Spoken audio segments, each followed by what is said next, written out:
प्यारे दोस्तों, स्वागत है आप सभी का। और आज से हम लोग स्टार्ट कर रहे हैं क्लास 10th का एक नया बैच, जिसमें शुरू से लेकर के अंत तक आप सभी को पूरा मैथमेटिक्स पढ़ाया जाएगा। और याद रखेंगे, इसमें जितने भी टॉपिक कराए जाएंगे सभी को अपने कॉपी में नोटबुक में नोट करते हुए चलेंगे। आपको मैं बता रहा हूँ, 100 में 100 अगर लाना चाहते हैं, 100 में 100 मार्क्स पूरा लाना चाहते हैं, तो आज ही इस चैनल को सब्सक्राइब कर लें। और थोड़ा थोड़ा करके मैं क्वेश्चंस को आपको डालता रहूंगा और आप देखते रहिएगा, ठीक है। सभी दोस्तों का तहे दिल से एक बार स्वागत है। और आपने जिस प्रकार से मैथमेटिक्स में 5 ही सेट कराया था और 5 सेट में 100 में 100 लाने लायक काम किए हैं, तो सभी मेरे भाई एक बार शेयर कर देंगे और सभी दोस्तों को बता देंगे। और आज से हम लोग स्टार्ट करने वाले हैं त्रिकोणमिति इसीलिए स्टार्ट करने वाला हूं मेरे भाई, क्योंकि ऑब्जेक्टिव क्वेश्चन में अगर बात करें त्रिकोणमिति से तो 22 क्वेश्चन पूछे गए थे। और याद रखेंगे, शॉर्ट जो 2 नंबर का क्वेश्चन पूछा जाता था उसमें से 5 क्वेश्चन पूछा गया था। और लॉन्ग क्वेश्चन की अगर हम बात करें तो उसमें से 1 क्वेश्चन पूछा गया था। अगर इनकी मार्क्स को देख ले तो इसके कितने मार्क्स हो गए? 22 क्वेश्चन प्रत्येक 1 मार्क्स के होते हैं, तो 22 मार्क्स यहाँ के हो गए। और ये शॉर्ट क्वेश्चन 2 मार्क्स के हो गए, तो ये 10 मार्क्स के हो गया। और लॉन्ग क्वेश्चन एक 5 नंबर का, यानी देख लें टोटल तो 22 5 27 तो 37 मार्क्स का क्वेश्चन यहाँ से त्रिकोणमिति से पूछा जा रहा है। इसके बाद जस्ट हाइट एंड डिस्टेंस है। हाइट एंड डिस्टेंस से भी क्वेश्चन ऑब्जेक्टिव और सब्जेक्टिव और शॉर्ट में पूछे गए हैं, तो याद रखेंगे। इसीलिए मैं आज से स्टार्ट करने वाला हूँ त्रिकोणमिति। आइए सबसे पहले कंसेप्ट जानेंगे। और आपको मैं बता दूं कि अगर हमारे टेलीग्राम ज्वाइन कर लेते हैं तो वहां से आपको प्रैक्टिस के क्वेश्चन मिलेंगे, जो कि यहाँ पे बोर्ड पर सभी क्वेश्चनों का एक्सप्लेन करके कराया जाएगा। अगर उस सभी क्वेश्चनों को अगर आप कर लेते हैं तो एक भी क्वेश्चन आपके एग्जाम में नहीं छूटने वाला है, ठीक है। तो चलिए सबसे पहले हम लोग बात करते हैं यहाँ पर ट्राइगोमेट्री की। ट्राइगोमेट्री जो है 3 शब्दों से मिलकर के बना है। बात करते हैं ट्राइगोमेट्री 3 शब्दों से मिलकर के बना है। एक ट्राई, एक गोनो और एक मेट्री। जिसमें ट्राई का अर्थ होता है 3, क्या होता है 3। और याद रखेंगे, गोनो का अर्थ होता है कोण। गोनो का अर्थ क्या होता है? कोण। और मेट्री यानी मेट्रॉन से मिलकर के बना है। मेट्रॉन यानी होता है एक ग्रीक वर्ड है जिसका अर्थ होता है माप, यानी 3 कोणों का माप। यानी हम सीधी भाषा में समझे, त्रिकोणमिति में हमें त्रिभुज के 3 कोणों और इनके भुजाओं के बीच संबंध के बारे में पढ़ना है। आइए मैं इस चैप्टर के सबसे पहले कंसेप्ट के ऊपर बात करता हूँ। यहाँ पे सबसे पहला कंसेप्ट आता है क्या, कि आप त्रिकोणमिति पूरा का पूरा आधारित किस पर है? तो याद रखेंगे, समकोण त्रिभुज पे है। और एक बेसिक सा कंसेप्ट के ऊपर मैं काम करते हुए चलूंगा। सबसे पहले समकोण त्रिभुज के बारे में कुछ नॉलेज, कुछ जानकारियां हम लोग प्रदान कर लेते हैं। सबसे पहले आप सभी जानते हैं कि कोई भी समकोण त्रिभुज उस त्रिभुज को कहा जाता है जिसका एक कोण 90 डिग्री हो। और जहाँ पे 90 डिग्री एंगल बनता है उसके सामने वाले भुजा को हम लोग क्या बोलते हैं? कर्ण कहते हैं। मैं यहाँ पे 2 फिगर बनाऊंगा, जिससे आज के बाद आपको कभी भी लंब आधार कर्ण पहचानने में दिक्कत नहीं होगा। और याद रखेंगे, 90 डिग्री जहाँ पे बनता है उसके सामने वाले को हम लोग क्या बोलते हैं मेरे भाई? कर्ण बोलते हैं। यहाँ पे मान लीजिए कि एंगल है, यहाँ पे कोई वस्तु है, तो यहाँ से इसके सामने वाला लंबवत होता है, इसीलिए थीटा एंगल के सामने वाला ये लंब होता है। और याद रखेंगे, जिससे जुड़ा होता है कर्ण वो आधार होता है, ठीक है। अगर मान लीजिए कि एंगल को यहाँ पे ला दें तब क्या होगा? तो अगर एंगल को यहाँ पे ला दिया जाता है तो एंगल के सामने वाला लंबवत दिखता है, लंबवत दिखेगा। और इससे जहाँ से कर्ण से सटा रहता है वही उसका आधार होता है। मैं एक बात करता हूँ, यहाँ पे देखते हुए चलेंगे कि एक बिल्डिंग है और यहाँ पर एक व्यक्ति खड़ा है। यहाँ से अगर बिल्डिंग उसको कैसा दिखेगा? तो लंबवत दिखेगा। और वो कहाँ पे खड़ा है? जमीन पे खड़ा है, तो उसका आधार क्या हुआ? जमीन हुआ। अगर कोई व्यक्ति एक बिल्डिंग है और इस बिल्डिंग पे खड़ा हुआ है, तो याद रखेंगे वो बिल्डिंग उस पे जहाँ पे वो खड़ा है वो उसका आधार होगा।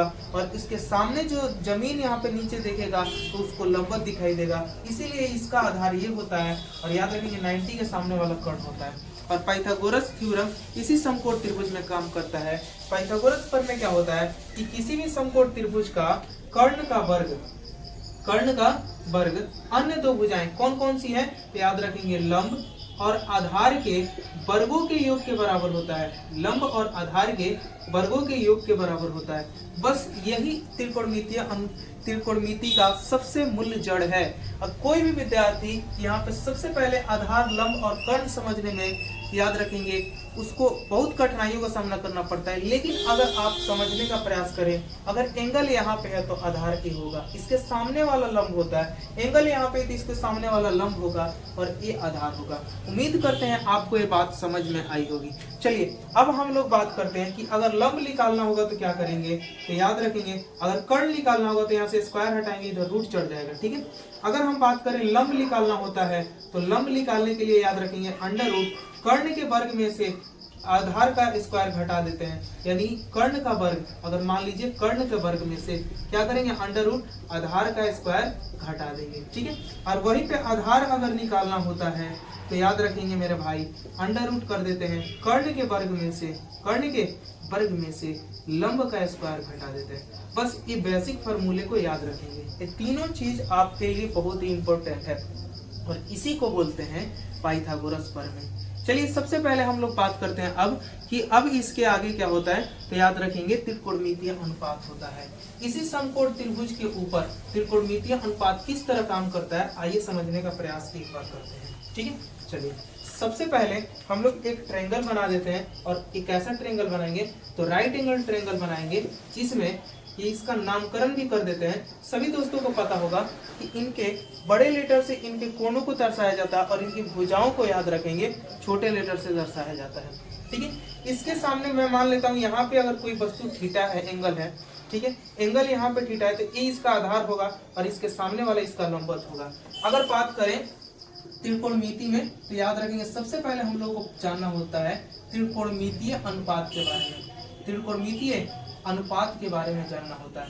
त्रिकोणमितीय अनुपात कितने होते हैं तो सभी विद्यार्थियों को पता होगा, अगर आपने पढ़ा है तो। नहीं जानते हैं तो आप सभी जानते हैं 6 त्रिकोणमितीय अनुपात होता है। और 6 त्रिकोणमितीय अनुपात कहाँ से निकला है तो याद रखेंगे कि कोई त्रिभुज है, कोई समकोण त्रिभुज है, इनकी भुजाओं के आपसी अनुपात को ही त्रिकोणमितीय अनुपात के अंतर्गत रखा गया है। इसके सामने वाले को क्या बोलते हैं तो याद रखेंगे लंब, इसके जिससे जुड़ा रहता है उसको हम लोग बोलते हैं आधार। और याद रखेंगे 90 डिग्री के सामने वाला जो होता है वो कर्ण होता है। ये 3 बात बाबू मेरे याद रखिएगा आप सभी। चलिए आइए यहाँ पे सबसे पहला त्रिकोणमितीय अनुपात के बारे में पढ़ते हैं। सबसे पहला त्रिकोणमितीय अनुपात जो होता है साइन होता है, जिसको साइन थीटा हम यहाँ पे कहेंगे क्योंकि एंगल हमने थीटा माना है। और साइन थीटा बराबर याद रखेंगे कि लंब बटे कर्ण होता है, लंब बटे कर्ण होता है। सबसे पहले मैं इसके बारे में पहले बता देता हूँ। और इसका अपोजिट जो होता है याद रखेंगे वो होता है कौशिक होता है, व्युत्क्रम बोलते हैं जिसको।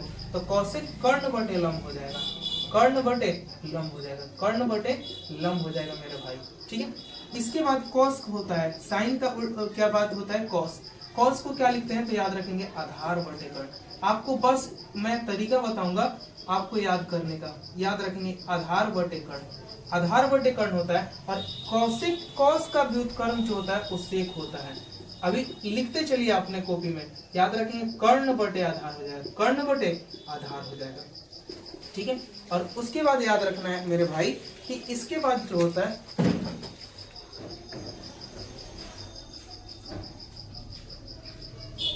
इसके बाद जो होता है मेरे भाई वो होता है टेन थीटा। क्या होता है टेन थीटा। टेन थीटा बराबर क्या होता है तो आप सभी को पता होगा लंब बटे आधार होगा, लंब बटे आधार होगा, लंब बटे आधार होगा। और उसके बाद याद रखेंगे टेन का अपोजिट जो होता है वो होता है कॉट थीटा। कॉट थीटा बराबर होता है आधार बटे लंब होता है, आधार बटे लंब होता है। इतनी बातें अगर आपको पता है तो याद रखेंगे। उम्मीद करते हैं सभी विद्यार्थियों को इसको याद करने का तरीका मैं बता देता हूँ। आपको बस मात्र 3 याद करना है और 3 याद कीजिए, उसके बाद से 3 आपको अपने आप याद हो जाएगा। बार बार बोलिए साइन थीटा बराबर लंब बटे कर्ण, कॉस थीटा बराबर आधार बटे कर्ण, टेन थीटा बराबर लंब बटे आधार। याद रखेंगे 3 ही याद करना है। आपको यहाँ से 2 फॉर्मूले और मैं बता देता हूँ, याद रखेंगे।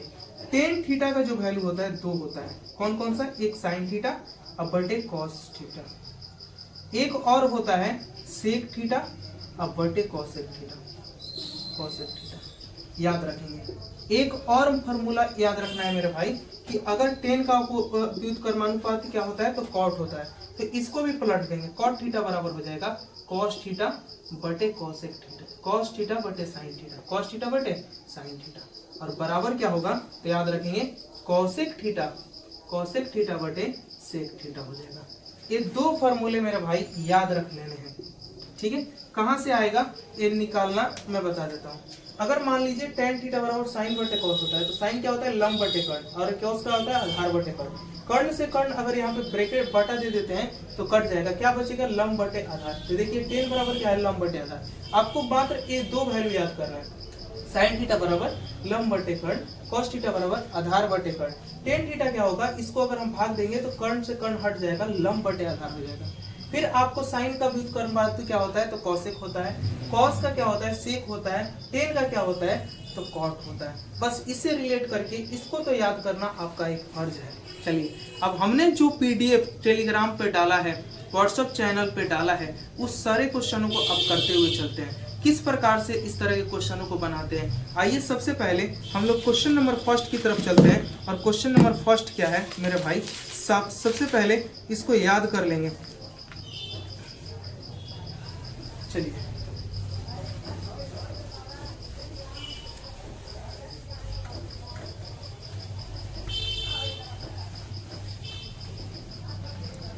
सबसे पहला क्वेश्चन आपके स्क्रीन पर होगा, और क्वेश्चन है कि यदि साइन थीटा बराबर, यदि साइन थीटा बराबर यहाँ पे क्वेश्चन में बोला है 12/13 है, 12/13 है, तो हमें किसका मान बता देना है कि कॉस थीटा का वैल्यू क्या हो जाएगा।